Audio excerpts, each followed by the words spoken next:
David Stillwell. This is case number E01002073A. City, you ready to proceed? I am, Your Honor. Mr. Stillwell, have a seat. And you are ready to proceed, correct? Yes, sir. Call your first witness, City. And did you come in contact with one David Stillwell? Yes. So you saw hair? Hair. No helmet? No helmet. Okay. So what did you do at that point? I hopped on my police marked motorcycle unit. He said, "Why did you stop me?" And I said, "Because you're not wearing a helmet." At that point, he said, "Who decides whether or not this is a helmet?" And I said, "It's my opinion that what you're wearing is not a helmet." And when I went back to get his signature, he said he wanted a supervisor at the scene. Do you recognize those pictures? Yes. A picture of Mr. Stillwell sitting on his motorcycle, and what he called was his helmet that was on top of his head. I see like a ceramic disc with some type of strap going underneath his chin, maybe about 3 to 4 inches in diameter. And where is it located? On the very top of his head. The supervisor arrived? Yes, and the supervisor told him, "You can go to court, and if the judge will make a decision on that." Based on your training and experience, what is a helmet? A helmet would be something that protects your head Objection, Your Honor. from impact. Objection. The objection is there is no training experience that can tell what a helmet is, and Metro has stipulated that. The objection is foundation. I believe so, Your Honor. I'm not really good at this. Well, I understand. Yeah. Have you been trained No, sir. in the academy on what a helmet is? No, sir. In your experience, Objection sustained. in your experience as a motorcycle rider, what is a helmet? Something that would offer protection from impact, something would offer protection from penetration, and something that can absorb some type of impact. And in your experience, is what Mr. Stillwell wearing at that time? Objection, Your Honor. This is irrelevant if it doesn't have any. If nobody's been trained, everybody has opinions about.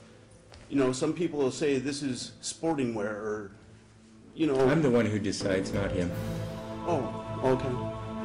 He can testify all he wants. I'm the one that's going to decide what protective headgear means. Now you can ask him questions.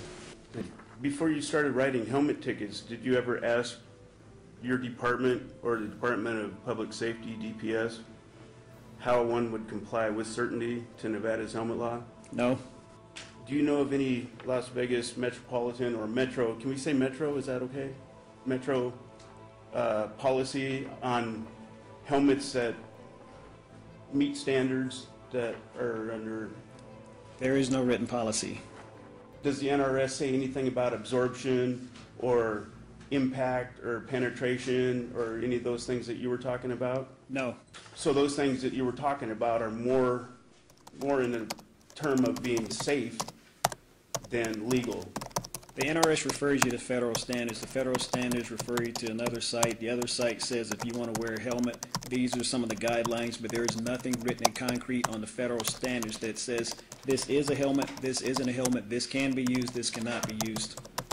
Is there anything on the federal website that says anything about what a legal helmet is? No, I didn't read that far. Did you collect any evidence from my helmet other than the pictures? No, I didn't. So you don't know the make of the helmet or You did not provide that to me? No, I did not. the year manufactured, or you didn't measure anything? Weight, density? You look inside the helmet for the absorption? You still had it attached to your head? No, I did not. Do you have any kind of degree in engineering? No. When I was released from the scene, was I allowed to write off exactly how I was stopped? Yes. Did you perform or have performed on my safety helmet the S51 impact attenuation test that you were talking about earlier? Did I perform one? Or have performed? No. Did you perform or have performed on my safety helmet the S52 penetration test? No. Can you name any of the materials utilized in the construction of my safety helmet? No. Do you have any experience in the manufacture of safety helmets? No. Are you aware of any law, written or case law, which prevents the end user from customizing his or own personal property? No. Is there anything specific about my safety helmet that caused you to believe it was not a safety helmet? The fact that it's about 3 to 4 inches in diameter, just sitting on the top of your head, it offers you absolutely no protection. Can I ask you a question with a picture, Your Honor? What is that? That's a picture of a safety helmet. Go ahead. Looking at that helmet, which is basically one model, one size, one style, would you have pulled me over if I were wearing that helmet, based on your experience? No. Drivers and passengers and Tri-Mobiles shall wear protective glasses, goggles, or face shields which meet those standards. City, I do not have a copy of those standards, but I am going to give you the opportunity to educate the court with those standards. So I will give you time to do that. We're going to continue this trial, and then you can put on your side. Mr. Stillwell, this is a continuation of a trial. After the trial, sir, I told the city that I was going to allow them to bring up some information with regards to the safety helmet. And then I consulted with another colleague of mine who told me that once the city is rested, the city is rested, and it was inappropriate for me to allow them to bring in more evidence.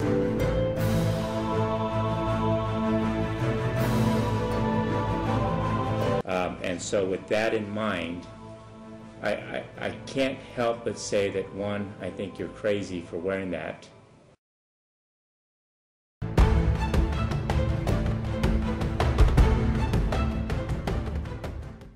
As a helmet, because if you crash, you will be dead. But that's just an issue that has nothing to do with the law. But as far as the law is concerned, with the city putting on their case, I don't think they've met their burden.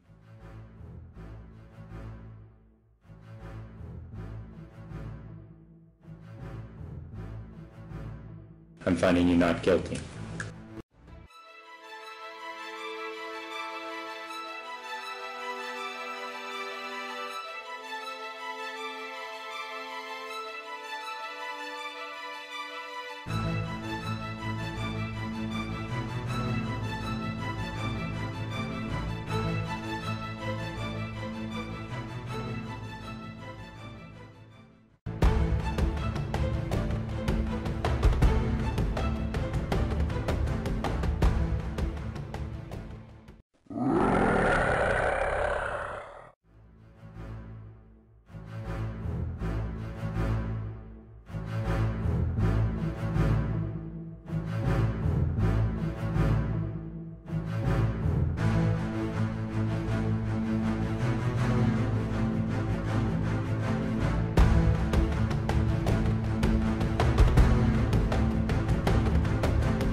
Yours.